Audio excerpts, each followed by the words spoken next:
Mathiguta matanyiheire ngirinya a mugunda wa Kakuzi Murang'a ni mahotanite cira uria matuire macirite wa gukinyira kihoto gia kugairwo mugunda uria maugite ukoragwo uri wao makihota kambuni ya gukuria matunda ya kimabũrũri ya Kakuzi. Tukoretwo tukicira cira uyu miaka kenda na kwa miaka iyo kenda ri ndigwiciria ni tukwite ngoro na kogwo nguga twina gikeno kiingi muno tondu muthenya wa muthi members aitu ni macokerio mugunda uria makoretwo makiruira miaka mingi mugunda matunyirwo magairwo mugunda wa eka 3,200 ona gutwika marakinyagira mugunda wa eka 39,000 makienda riu ugayo hatari kuria marigu.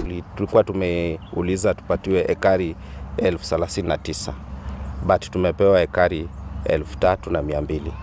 Tunashukuru kwa hicho kichache. Tunasherekea ni kama ushindi kwetu.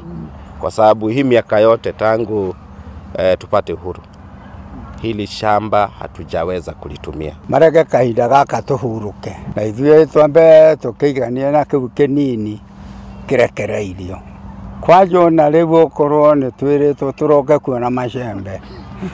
Ona mbura ĩno nĩ kũhana tũngĩhanda.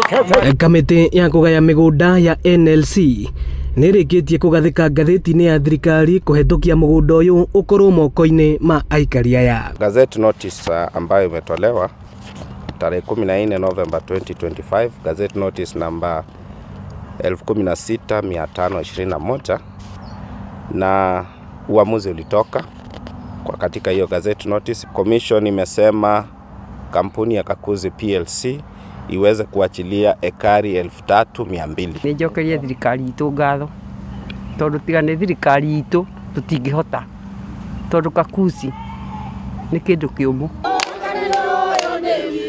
Ino ni ceceni ya Inooro TV na niĩ njĩtagwo Moses Ngige.